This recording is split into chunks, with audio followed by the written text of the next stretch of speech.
Olá, muito bem-vindo ao canal do Autismo Pensante. Eu sou Ricardo e eu sou autista. E no vídeo de hoje você deve muito provavelmente estar se perguntando: existe autismo tardio afinal? Enfim, muita gente acaba perguntando sobre isso.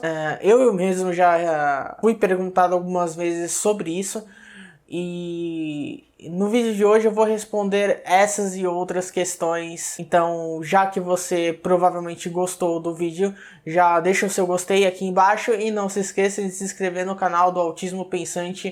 Eu falo de política, autismo e mercado de trabalho. Então é isso, vamos pro vídeo.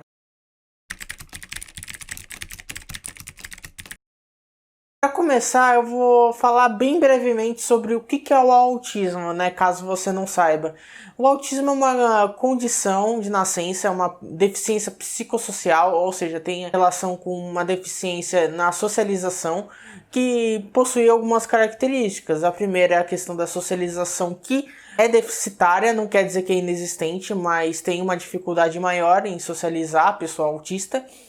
A questão da ecolalia, que é a repetição de frases, sons ou termos que a pessoa ouviu recentemente ou há muito tempo. A questão do hiperfoco, que é um foco muito específico em um assunto. É a questão da hipossensibilidade, que é a falta de sensações nos sentidos do corpo. Ou a hipersensibilidade, que é ao contrário, que é quando a pessoa tem bastante sensibilidade à luz, ao toque, ao som, por exemplo. Para falar sobre autismo tardio, a gente tem que entrar primeiro na questão do processo de diagnóstico do autista. É bem capaz que você seja pai de autista, ou você seja mãe de autista, ou seja autista mesmo, e tenha bastante dificuldade em ter o laudo, né? Em ter o diagnóstico e, posteriormente, o laudo.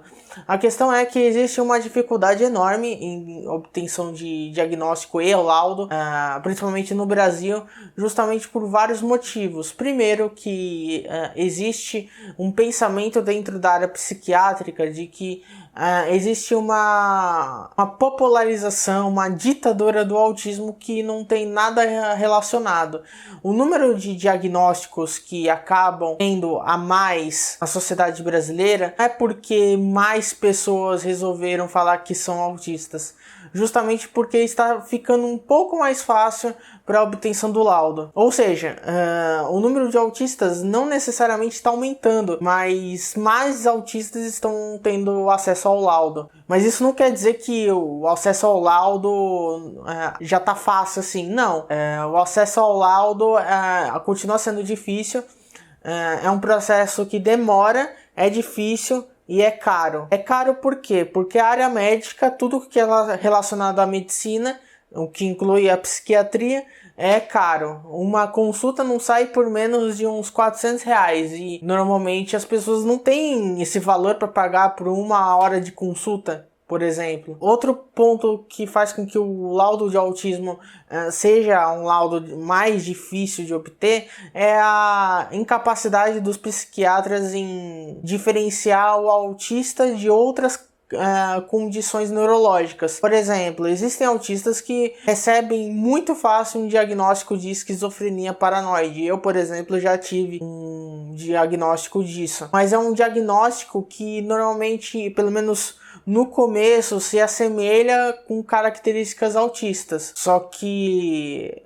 do meio para o final existe uma diferença absurda.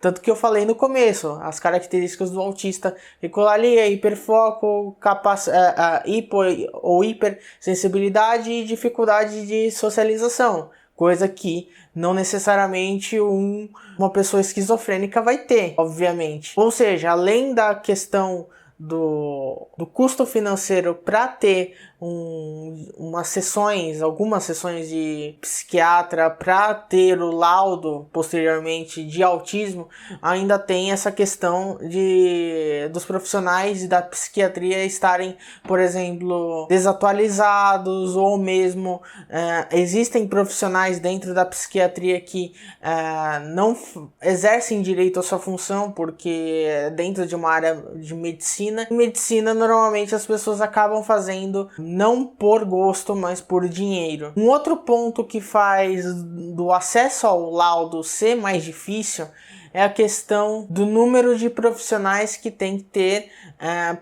pelo menos o ideal, né, seria isso, para ter um diagnóstico mais certeiro. Porque assim, para obtenção do diagnóstico é preciso de um psiquiatra. Isso é obrigatório porque ele que tem que assinar, bater o martelo para assinar que você tem o diagnóstico, um laudo, para ter um laudo de autismo.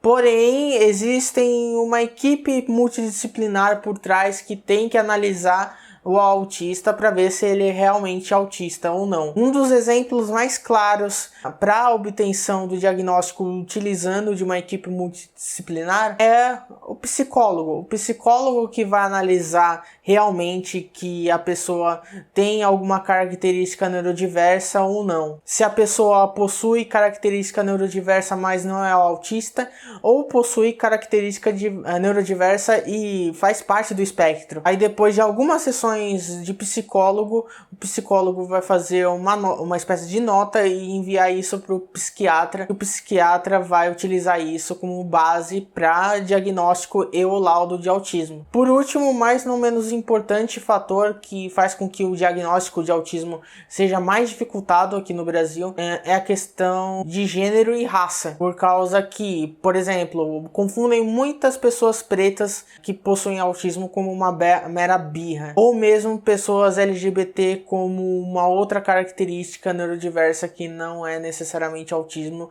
apesar de claramente ela ser autista. E que, claro, isso se caracteriza como uma espécie de preconceito. Um preconceito da área da medicina, mas não deixa de ser um preconceito. Então, com essas várias dificuldades de ser difícil por causa que é caro, de ser difícil por causa da desatualização dos profissionais da medicina e da psiquiatria, e por causa de preconceito em relação a gênero e raça, faz com que o processo de diagnóstico e eventual obtenção de laudo de autismo seja cada vez mais difícil. Aí você deve estar se perguntando: mas os profissionais é só eles se atualizarem. Sim, porém, como eu falei anteriormente, as pessoas fazem medicina na maioria das vezes, na grande maioria das vezes, por dinheiro e não por gosto profissional. E isso acaba atrapalhando no desempenho da área médica e da área psiquiátrica, consequentemente. Existiu até alguns anos atrás, no caso,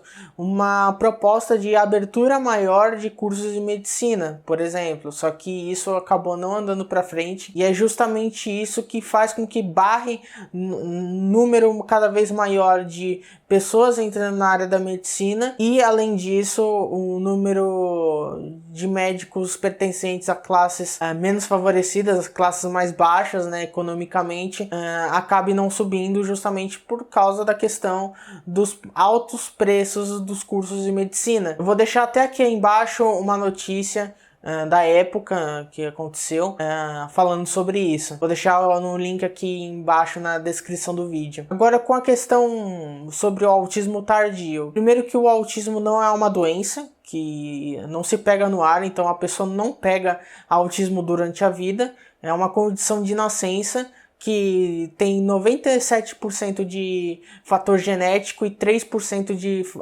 fatores ligados à parte genética. Ou seja, é um fator de nascença. Passa de pai para filho, de mãe para filho. Ou seja, o autismo não tem cura. E ainda sobre a parte de autismo tardio, muitas pessoas confundem a questão de autismo tardio como pegar autismo durante a vida.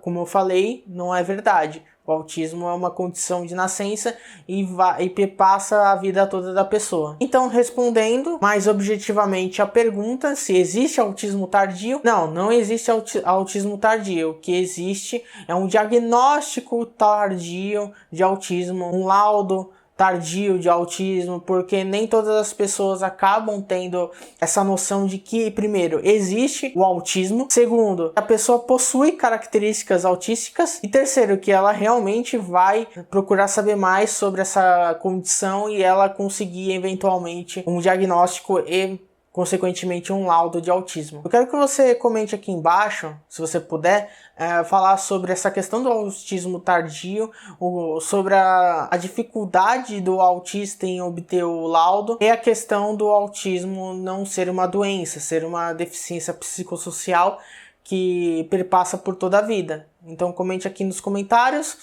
Não se esqueça de apertar no botão de gostei para mostrar que gostou do vídeo. E também não se esqueça de se inscrever no botão aqui em se inscrever-se no canal para continuar acompanhando as próximas atualizações. Eu falo de política, autismo e mercado de trabalho. Então é isso, nos vemos na próxima. Até a próxima. Tchau!